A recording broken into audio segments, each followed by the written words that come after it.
अब ये जो भारत ने पाकिस्तान में घुसकर ऑपरेशन सिंदूर किया है, इसके बाद अब पता चलेगा कि कौन सा देश असल में भारत का सच्चा दोस्त है और कौन से वह देश हैं जिन्होंने अभी तक भारत के साथ दोस्ती का मुखौटा लगाकर रखा था।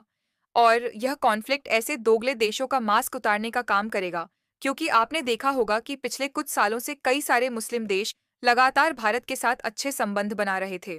लेकिन अब इस ऑपरेशन सिंदूर के बाद पता चलेगा कि उनका क्या रोल होने वाला है। पाकिस्तान के अंदर घुसकर मारने के बाद दुनिया के कई सारे देशों की नज़र अब साउथ एशिया के इस रीजन के ऊपर आ गई है। भारत और पाकिस्तान को लेकर कई सारी डेवलपमेंट सामने निकल कर आ रही हैं और काफ़ी सारी इंपॉर्टेंट अपडेट्स हैं जो कि हमने इसी एक वीडियो में कवर की है। इसलिए इस वीडियो को एंड तक देखिएगा। हम कई बार इजराइल की तारीफ करते हैं और बताते हैं कि इजराइल किस तरह से भारत का हमेशा साथ देता है। इस बार भी ऑपरेशन सिंदूर के तहत पाकिस्तान की 9 लोकेशनेशंस के ऊपर अटैक्स करने के बाद इजराइल दुनिया का वो पहला देश बन गया है जिसने भारत की इन स्ट्राइक्स के बाद एक स्टेटमेंट जारी करके भारत को ओपनली सपोर्ट एक्सटेंड कर दिया है। दरअसल अभी कुछ ही घंटे पहले इजराइल के भारत में एम्बेसडर रवन अजहर ने एक स्टेटमेंट रिलीज की है। एंड इस स्टेटमेंट में इजरायली एम्बेसडर ने कहा है कि आतंकवाद के खिलाफ भारत का खुद की सुरक्षा करने का जो अधिकार है, इजराइल उसको सपोर्ट करता है।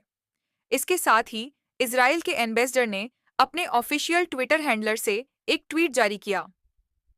इस ट्वीट में इजरायली एम्बेसडर ने हैशटैग ऑपरेशन सिंदूर का यूज करते हुए लिखा कि भारत के पास अपनी रक्षा का पूरा अधिकार है। आतंकवादियों को यह समझ लेना चाहिए कि बेगुनाह और निर्दोष लोगों के खिलाफ जो वो घिनौने क्राइम्स करते हैं, उससे बचने के लिए उन्हें दुनिया में कहीं भी जगह नहीं मिलने वाली है। यानी कि आतंकवाद फैलाने वाले आतंकी कहीं भी हो, भारत या फिर इजराइल के खिलाफ क्राइम करें, इन सबको ढूंढ ढूंढ कर बदतरू औरों के पास पहुंचा दिया जाएगा। इस स्टेटमेंट के साथ इजराइल वो पहला देश बन गया है जिसने भारत को अनकंडीशनल यानी कि ओपन सपोर्ट दिया है। इसके साथ ही नेक्स्ट अपडेट आ रही है टर्की को लेकर। जैसा कि मैंने आपको सुबह की वीडियो में बताया था कि पहलगाम हमले के बाद टर्की वो पहला देश था जिसने पाकिस्तान की गवर्नमेंट के साथ कांटेक्ट किया था। टर्की के फॉरेन मिनिस्टर ने पाकिस्तान के फॉरेन मिनिस्टर को कॉल की थी। अब न्यूज़ निकल कर आ रही है कि टर्की ने इंडियन नेवी के डर के मारे अपना नेवल वॉरशिप पाकिस्तान से वापस लेने का फैसला किया है। टर्की का नेवल वॉरशिप टीजीसी बुयुकादा पिछले एक दिन पहले पाकिस्तान के कराची नेवल बेस के ऊपर आया था और इस विजिट को लेकर टर्की ने कहा था कि यह बस एक गुडविल विजिट है जो पाकिस्तान और टर्की के बीच पहले से शेड्यूल थी और पहलगाम हमने से इसका कोई भी लेना देना नहीं है। अब हुआ यह कि भारत ने ऑपरेशन सिंदूर के तहत पाकिस्तान के अंदर 9 लोकेशनेशंस के ऊपर जो मिसाइल स्ट्राइक्स की थी, उसमें इंडियन आर्मी और इंडियन एयरफोर्स के साथ साथ इंडियन नेवी का भी इस्तेमाल किया गया था। रिपोर्ट्स निकलकर आ रही है कि पाकिस्तान के ऊपर जो लटिंग मिनिशंस फायर की गई थी, वो अरेबियन सी में डिप्लॉयड इंडियन नेवी ने ही एलची की थी। अरेबियन सी में इंडियन नेवी ने पाकिस्तान को समुद्र के रास्ते से पूरी तरह से घेर कर रखा था, इसलिए पाकिस्तान के काफी सारे रिसोर्सेज यहाँ पर इंडियन नेवी को काउंटर करने के लिए डिप्लॉयड थे। अब क्योंकि यह कॉन्फ्लिक्ट काफी ज्यादा एस्केलेट हो गया है, इसलिए पाकिस्तान का उम्मा भाई टर्की अब पाकिस्तान का साथ छोड़कर खुद ही दुम दबाकर भाग रहा है।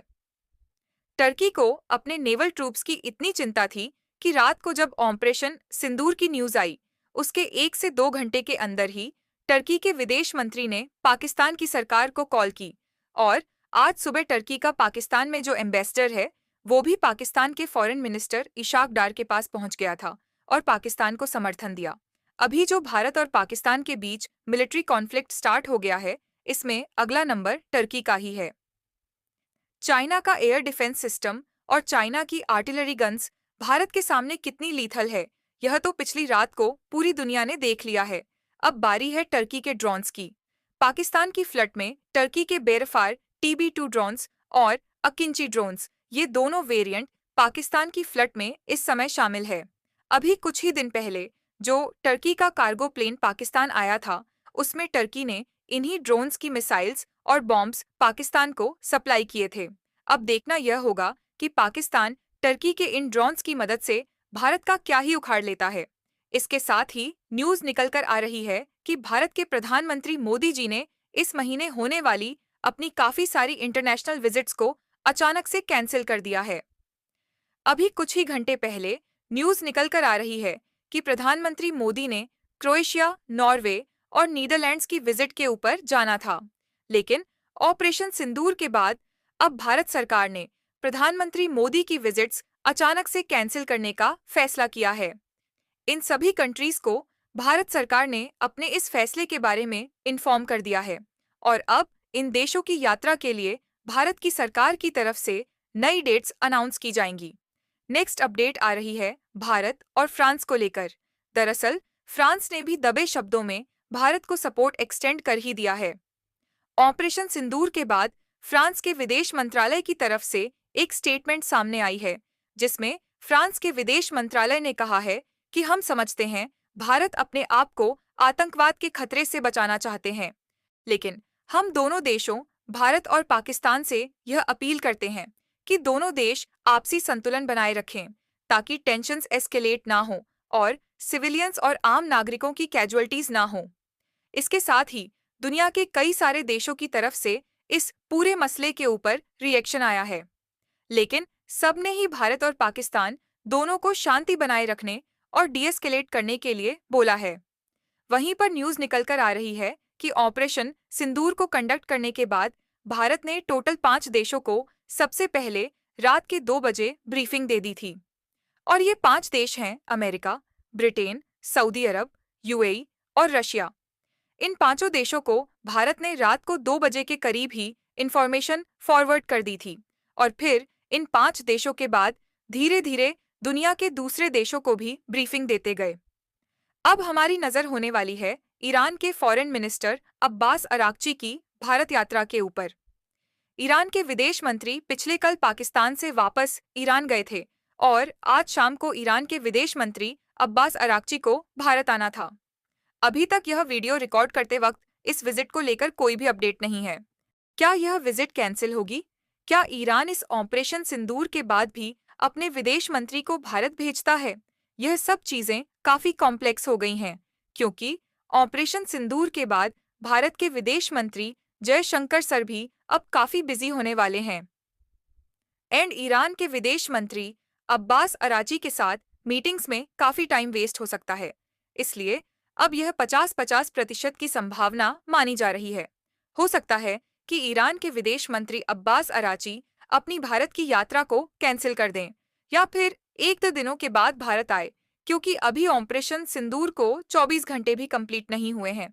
ऐसे में इस समय भारत आना यह शायद ऑप्टिक्स के लिए भी अच्छा नहीं होगा, और वैसे भी देखा जाए तो ईरान भारत के लिए कितना इम्पोर्टेंस रखता है वो इसी बात से पता चलता है कि ऑपरेशन सिंदूर के तहत पाकिस्तान में 9 ठिकानों के ऊपर मिसाइल हमले करने के बाद भारत ने जिन 5 देशों को सबसे पहले इन्फॉर्म किया, उसके अंदर 2 मुस्लिम देश थे, एक सऊदी अरब और दूसरा यूएई, यानी कि ईरान उसमें भी शामिल नहीं है। इसलिए अच्छा होगा कि ईरान का विदेश मंत्री खुद ही सामने से भारत की इस यात्रा को कैंसिल कर दे या फिर पोस्टपोन कर ले, क्योंकि हम सबको पता है कि ईरान खुद ही यमन के हूदी विद्रोहियों को मिसाइल्स और ड्रोन सप्लाई करके इजराइल और अमेरिका के ऊपर लगातार हमले करवा रहा है। इसलिए हम लोगों को इनकी मदद की जरूरत तो बिल्कुल नहीं है। इसके साथ ही यह जो ऑपरेशन सिंदूर है, यानी कि जो इस ऑपरेशन को सिंदूर शब्द का नाम दिया गया है, यह भारत के प्रधानमंत्री मोदी जी का सुझाव था। न्यूज निकलकर आ रही है कि प्रधानमंत्री मोदी के सुझाव के ऊपर ही इस ऑपरेशन का नाम सिंदूर रखा गया।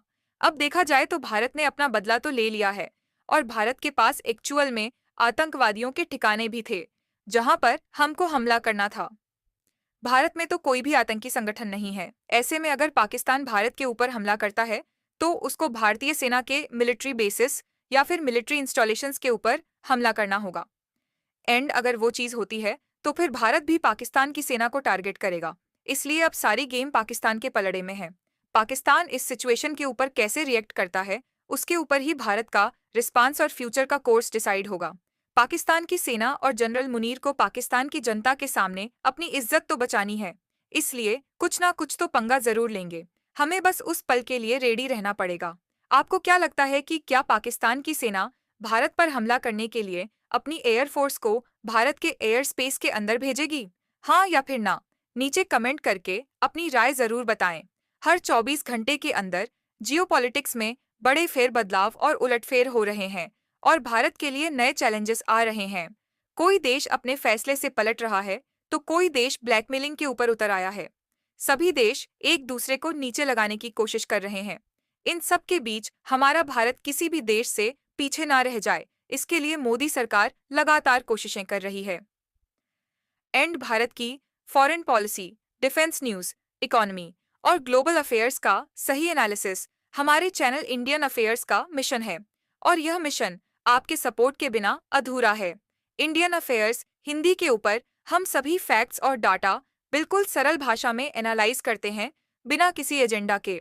अगर आप चाहते हैं कि इंडियन अफेयर्स का सही और ऑथेंटिक एनालिसिस आप तक लगातार पहुंचे, तो इस वीडियो को लाइक करें और हमारे चैनल इंडियन अफेयर्स को सब्सक्राइब करके बेल नोटिफिकेशन ऑन करना मत भूलिए। आपका एक लाइक हमारे चैनल को ग्रो करने में काफ़ी मदद करेगा, और एक सब्सक्राइब यह सुनिश्चित करेगा कि आप किसी भी इम्पोर्टेंट अपडेट को मिस ना करें।